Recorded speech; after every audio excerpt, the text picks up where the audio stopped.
All right, so let's talk about ketones, and then we'll talk about ingestions last. So basically, for ketones, I'm going to give you 4 gases. Obviously, we know that ketones come from 3 different things, right? Either starvation ketoacidosis, so basically the body is starved, and then in order to make more energy, the body is taking the fat from the cells and making ketones with it, because the ketones can be used as a source of energy. Also, there is alcoholic ketoacidosis, which is very similar, but the alcohol also it blocks some mechanism of making fat, so it actually makes more ketones, in addition to the starvation also. But we're going to concentrate on the diabetic ketoacidosis, which is the most common, right? Type 1 diabetes usually, or flatbush diabetes. Who, you know flatbush diabetes? Yeah, the type 2 that become that's insulin dependent. Yeah. It was discovered in Flatbush in New York. Yeah. Morbidly obese people and... now it's just regular diabetes. Yeah, just like... Yeah, what? Now it's just regular Yeah, diabetes. now it's American diabetes. Yeah. Yeah, at that time it was only Flatbush.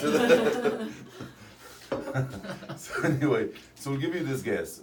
So I'll give you guesses, and what I need you to tell me, I need you to tell me if this patient will be admitted to the ICU for DKA, or maybe admitted for the ICU but for a different reason, you know, or not admitted to the ICU at all. Doesn't matter. So you need to know their dispo. That's a perfect question. Perfect question for the dispo. No, we really need to know if this is DKA or not, okay? So here is the guess. 723, 32, albumin, 2, albumin 4, an ion gap of 20, glucose 350, and ketones, urine ketones, negative.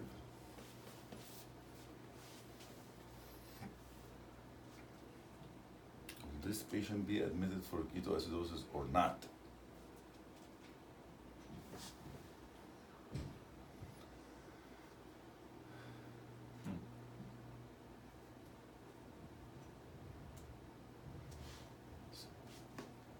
Yes. They've got a gap, and Yeah, they're they're acidotic. Yes. Yeah. So basically, let's dissect it. This is acidosis. Yeah. This is metabolic or respiratory? Metabolic. Metabolic. Yeah. Is it?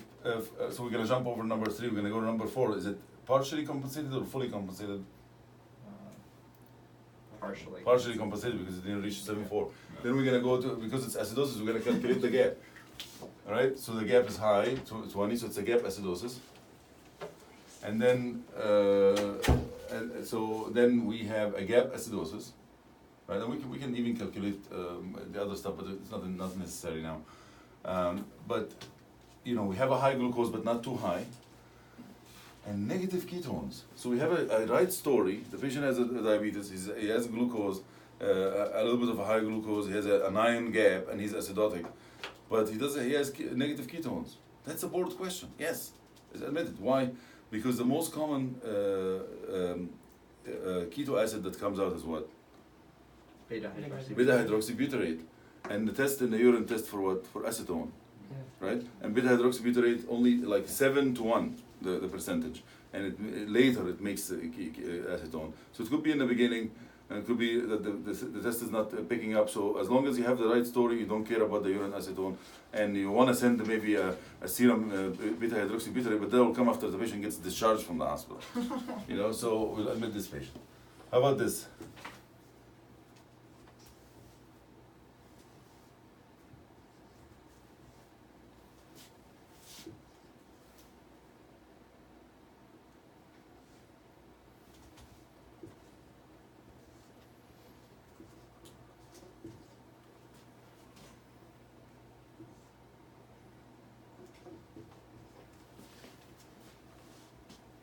Are we going to admit this patient for ketoacidosis, diabetic ketoacidosis?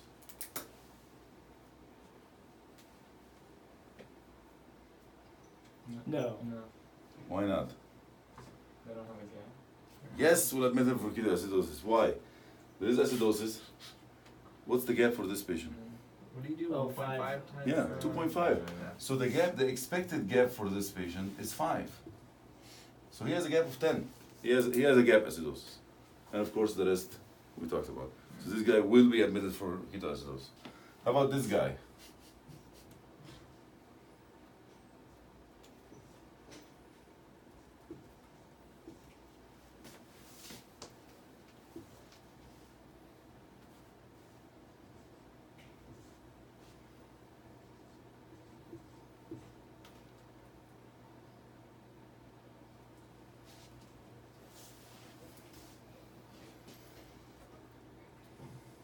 Seven point four, PCO2 18, albumin is 2, an iron gap is 12, and glucose is 300 with no ketones.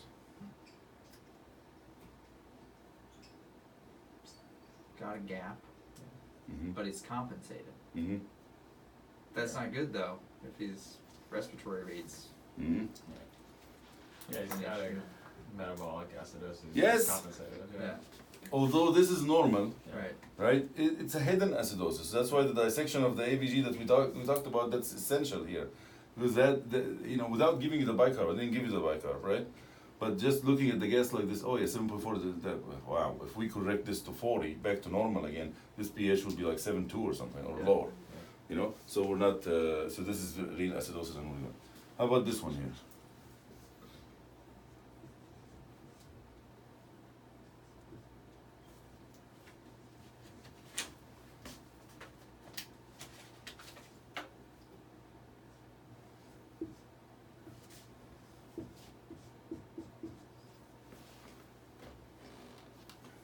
Seven three five 40, 2 albumin, 16 iron gap, 500 glucose, and positive ketones.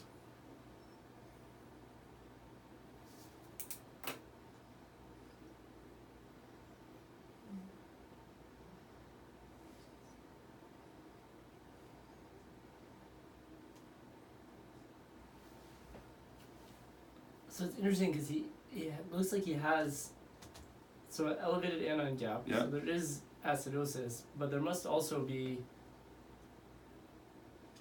the metabolic alkalosis Could be. if the pH if the It could be. PCO2 is 40 and the pH is near. Yeah, so either he has a metabolic alkalosis, like he's vomiting, Right. yeah. Or if he's not vomiting, then we'll say this is too early. This is an early in the stage. So this guy, this is the guy that rarely you're gonna see this one, you know. But if you see that one coming in, Yeah, maybe early a stage. guy who knows himself very well and says, I'm gonna go into the ER, and you see something like that, that's the guy that you can rescue with a little bit of fluid and lentis and send him to the floor. You know, that guy doesn't need to come to the ICU. He's not acidotic. So this is not DKA, it's DK. Right. There's no A. All right. So let's talk about ingestions. In the presence of an ER resident, that's gonna be challenging.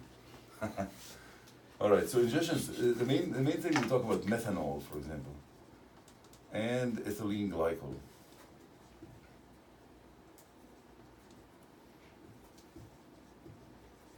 So methanol and ethylene glycol, both of those. So for some reason they're both in the shop, in the mechanics shop. It's like for some reason we want to kill the mechanics.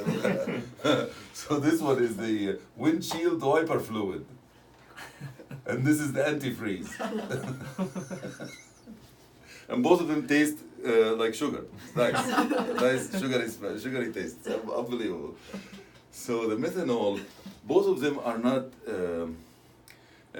harmful by themselves, right? The harmful part when they get metabolized by alcohol dehydrogenase, and that will give you formic acid, and that will give you an oxalic acid. And these two are the ones that injure the patient. So both of them cause DIC, brain edema, cerebral edema, myocardial depression, and kill the patient that way, and renal failure. But each one of them also has a specific thing for itself. This one gives you blindness, concentrated in the vitreous, and this one gives you renal stones, and especially renal oxalate crystals you can see in the urine. That's how the mechanism, right?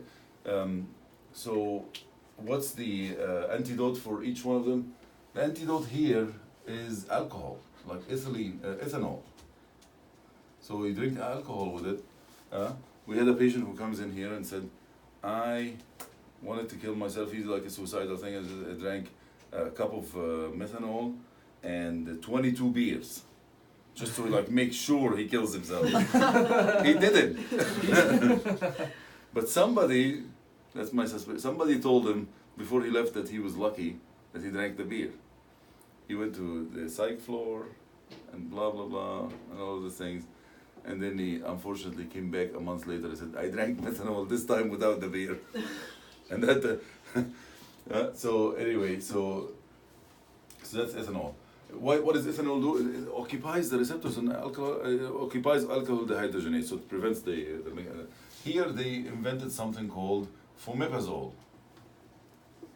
And fomepizole does the same, it just occupies the alcohol dehydrogenase, so there's no more crystal formation, and this will be metabolized by the liver or excreted by the kidney, and there will be no problem. Ethanol by itself is a disaster. You know, I've used it, it's just, it causes by itself platelet abnormality and the DIC by itself. So people stopped using it and actually used the studies that were done on ethylene glycol and just extrapolated and using fomepizole also for methanol. Nobody uses ethanol for methanol anymore. Fomepizole is used for both. How do you diagnose those? Because there's no levels. The levels you send them, it takes forever. It takes 2 days to come. Right now they bring it back in a day, so that's better. But still, you know, acutely, how are you gonna treat this patient? Or how are you gonna find what? High anion gap acidosis, which we know that they are, right? It's part of the 4. I know the answer to at least one question in the lecture. And high osmolar gap. All right, so how do you calculate the osmolar gap? You're gonna find the serum osmolality minus the calculated osmolality. How do you calculate the osmolality? Who's closer to medical school?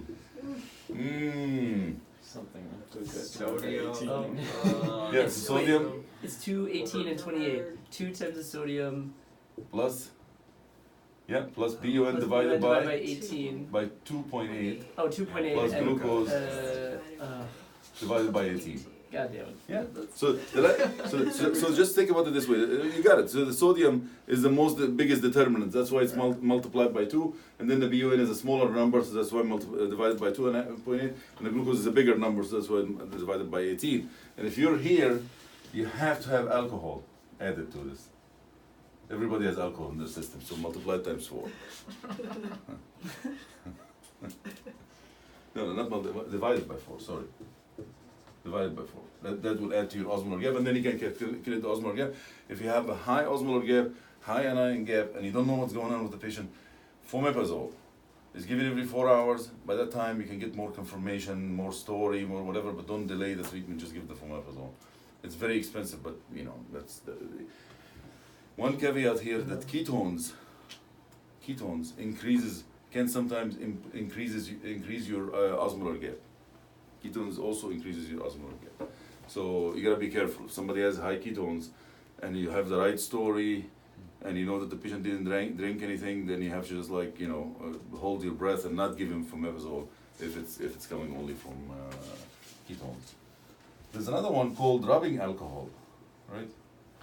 Right, rubbing alcohol, which is the one that we were killing ourselves with every day. We're gonna have cancer in our hands. But rubbing alcohol is the isopropyl. Isopropyl what? Isopropyl. Yeah, that's it. Alcohol. Ethanol. Isopropyl ethanol? Yeah, something like this. Isopropyl ethanol. Rubbing alcohol.